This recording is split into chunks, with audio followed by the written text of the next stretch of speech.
Agrigento, Favara, Canicattì, simboli dell'incuria e dell'abbandono, ma i centri storici cadono a pezzi ormai anche in tanti altri comuni. Il tessuto urbano fa rima con degrado. Nel tempo le politiche a salvaguardia delle zone più antiche della città sono risultate assenti e così come tutti i nodi prima o poi vengono al pettine e i nodi oggi sono più che mai difficili e complessi da poter sciogliere. Trovare soluzioni per tamponare l'emorragia, per garantire la sicurezza e il recupero dei centri storici non è impresa da poco, alla luce anche dell'esiguità delle risorse finanziarie provenienti dagli enti pubblici, e allora bisogna escogitare percorsi alternativi e per stimolarli il Partito Democratico agrigentino ha deciso di avviare una serie di incontri con esperti del settore. Il primo è andato in scena ieri sera alla presenza del professor Nicola Giuliano Leone, ordinario di urbanistica all'Università di Palermo. Leone ha posto l'accento, in assenza di capitali pubblici, sull'opportunità di fare leva sui fondi dei privati, ma la condizione, ha precisato, è rendere conveniente l'investimento nel centro storico attraverso incentivi e l'erogazione di servizi di qualità. Un altro aspetto di notevole rilevanza sollevato durante i lavori è stato quello di mettere ordine alla materia dal punto di vista normativo, come spiega il deputato regionale Giacomo Di Benedetto.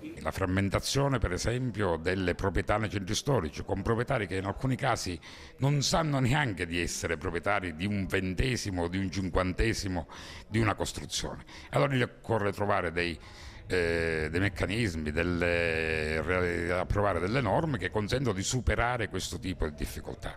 Noi non pensiamo a una norma che sia soltanto di intervento economico sui centri storici, il problema non è prendere dei soldi e destinarlo a questo o a quel centro storico, il problema è come dare un assetto normativo che ci consente di ridare ai centri storici una funzione di opportunità economica e abitativa. Il Partito Democratico ha programmato altri momenti di confronto. Il prossimo appuntamento sarà riservato ai responsabili degli uffici tecnici dei comuni. Al termine di questi incontri bisognerà tirare le somme, sottolinea il deputato nazionale Angelo Capodicasa, e dalle parole passeremo ai fatti.